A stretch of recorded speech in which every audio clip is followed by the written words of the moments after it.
Hola, hoy vamos a sumergirnos en la historia de J.K. Rowling, la creadora, claro, del universo Harry Potter. Todos conocemos el nombre, ¿verdad? Pero ¿cuánto sabemos de la mujer real, de sus luchas y de cómo todo eso dio forma a ese mundo mágico? Exacto, porque la conexión entre su vida y la obra es brutal. Para este análisis nos basamos en extractos de un texto muy interesante, J.K. Rowling, de la adversidad al universo de Harry Potter. Un buen punto de partida, sí. Y la idea hoy es justo esa, explorar esa relación tan íntima, a veces muy dura, entre sus vivencias, que no fueron nada fáciles, y cómo eso se destiló en un fenómeno mundial. Ver cómo la realidad, incluso la más cruda, puede alimentar la fantasía más potente. Empecemos por el principio. Joanne Rowling, nacida en 1965. Desde muy niña, ya apuntaba maneras con la escritura. Sí, inventaba historias para su hermana pequeña, Diane. Tenía esa imaginación desbordante ya desde entonces. Se veía la chispa, ¿no? Esa necesidad de contar. Totalmente. Pero fíjate, aquí viene el primer contraste interesante. Aunque era evidente que tenía talento para las historias, sus padres, Peter y Anne, no es que la animaran mucho a ser escritora. ¿Ah, no? Preferían otra cosa. Pues sí, querían algo más, digamos, seguro, algo más convencional económicamente. Una dinámica familiar bastante común, la verdad. Ya, la típica preocupación de los padres por la estabilidad. Exacto. Pero bueno, ella no dejó la pasión del todo. No, claro. Estudió filología francesa y clásicas en Exeter. Quizá no era ser escritora directamente, pero seguía conectada a las palabras, a la literatura. Mantuvo ahí el vínculo, sí. Y luego tuvo varios trabajos, de oficina, incluso en Amnistía Internacional. Que eso, visto ahora, quizá también dejó su huella, ¿no? Esa lucha contra la injusticia. Podría ser, podría ser. Una visión del bien y del mal. Y entonces, llega 1990. Un año clave. Para bien y para mal. Uf, totalmente clave. Estaba viajando en tren, de Manchester a Londres. El tren se retrasa. 4 horas.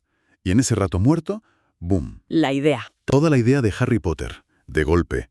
El niño mago, la escuela, los personajes, todo. Sí, ella lo cuenta así. Una avalancha de ideas. Y lo más curioso es que no tenía boli, ni papel, nada. Nada de nada. Tuvo que darle vueltas en la cabeza durante esas 4 horas. Imagínate esa sensación, ¿no? Tener esa historia entera formándose ahí. Es casi un momento de leyenda, ¿verdad? Pero es que ese mismo año, 1990, también le trajo la peor noticia. Ay. Sí. Su madre, Anne, a la que estaba muy, muy unida, murió en diciembre. Esclerosis múltiple. Llevaba 10 años luchando. Qué palo. Solo 45 años tenía, ¿verdad? Sí, jovencísima. Y Joanne no llegó a contarle nada de Harry Potter. Nunca lo supo. Es terrible. Y esa pérdida es que es fundamental para entender Harry Potter. Totalmente. Ella misma lo ha dicho 1000 veces. El dolor de Harry por sus padres, esa sensación de orfandad tan profunda, viene directamente de su propio duelo. Es un reflejo clarísimo, sí. El tema de la muerte, del duelo, es central en los libros y lo trata con una crudeza que solo puede venir de haberlo vivido tan de cerca. La ausencia de la madre marca al protagonista. Buscando un cambio, quizá, para procesar todo eso, poco después se va. Sí, toma una decisión radical. Se muda a Oporto, a Portugal. Allí encontró trabajo como profe de inglés, ¿no? Eso es. Daba clases por la noche y escribía de día. Escribía Harry Potter. Y allí conoció a Jorge Arantes, un periodista. Se casaron En el 92. y al año siguiente, en el 93, nació su hija, Jessica. Parecía un nuevo capítulo, ¿no? Un nuevo comienzo. Parecía, pero por desgracia se convirtió en una etapa muy, muy oscura. Uf. Ella ha hablado de esto con mucha valentía después, ¿sabes? Sufrió maltrato doméstico en ese matrimonio. ¡Qué horror! Sí, ha descrito un ambiente de control, de abuso, que acabó fatal. Una noche, en noviembre del 93, la echó de casa. Así, de repente. Sí, tras una discusión muy fuerte. La echó de madrugada, con la bebé en brazos. Madre mía. Qué situación más vulnerable. Terrible. Imagínate. Y ella, cogió lo que pudo, incluyendo el manuscrito de Harry Potter, esos primeros capítulos. Como un tesoro en medio del desastre. Algo así. Y decidió volver al Reino Unido, a Edimburgo, en Escocia, para estar cerca de su hermana. Pero claro, llegar así, la situación debía ser... Desesperada. totalmente desesperada. Madre soltera, sin trabajo, sin ahorros, dependiendo de las ayudas del Estado. ¿Cuánto era? Muy poco, ¿no? Unas 70 libras a la semana. Vivía en un piso pequeñísimo. Ella misma lo ha dicho. Se sentía la mayor fracasada que conocía. Normal. Sentir que todo te ha salido mal, en lo personal, en lo profesional. Y súmale el trauma del maltrato, el duelo por la madre que seguía ahí, todo eso la hundió. Depresión clínica. Sí, una depresión muy severa.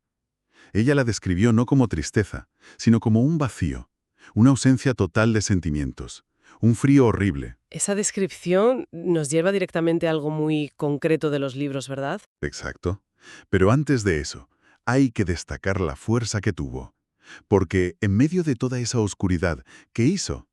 Escribir. Se aferró a Harry Potter, como a una balsa. Es la famosa imagen de ella escribiendo en los cafés de Edimburgo, ¿no? Como el de Elephant House. Sí, aunque a veces iba allí casi por necesidad.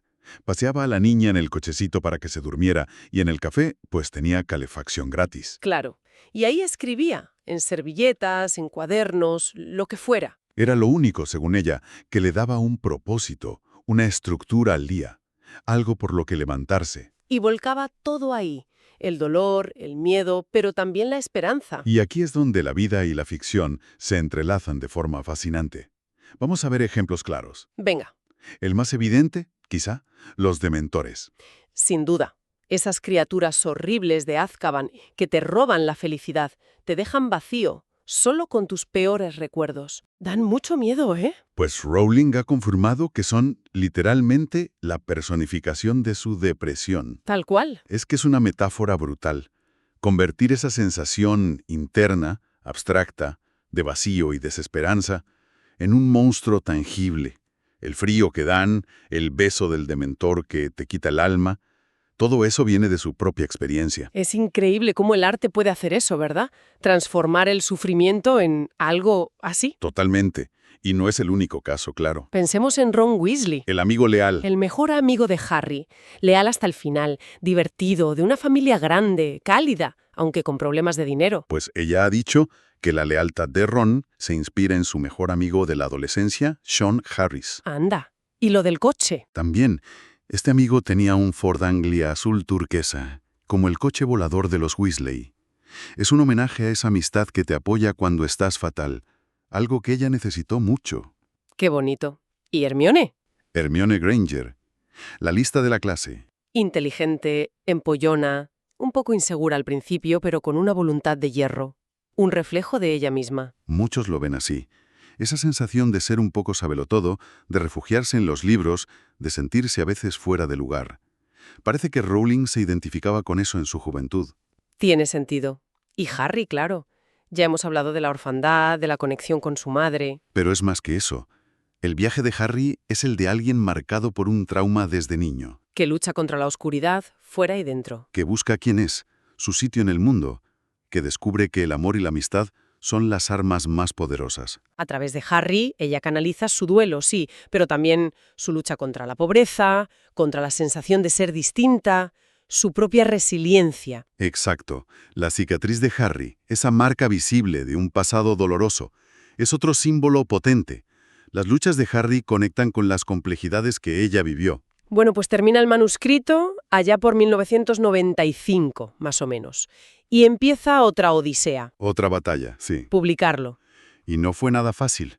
Lo mecanografió en una máquina de escribir vieja, Porque no tenía ni para fotocopias. tela, y empezó a enviarlo a agentes literarios. ¿Y? Rechazo tras rechazo. Más de 12 editoriales dijeron que no. 12. ¿Pero por qué? Los motivos eran variados. Uno muy común, que hoy suena increíble, que era demasiado largo para niños. ¿La piedra filosofal? Pero si es el más corto. Pues sí, también dudaban de si un internado gustaría. Qué poca visión, ¿no? Y luego está el detalle del nombre. Ah, sí. Fíjate qué curioso. Su agente, Christopher Liddell, que finalmente la aceptó, le recomendó usar iniciales, JK. En vez de Joan. La K era por Kathleen, su abuela. Exacto. ¿Y por qué? Pues por puro marketing de la época. A ver.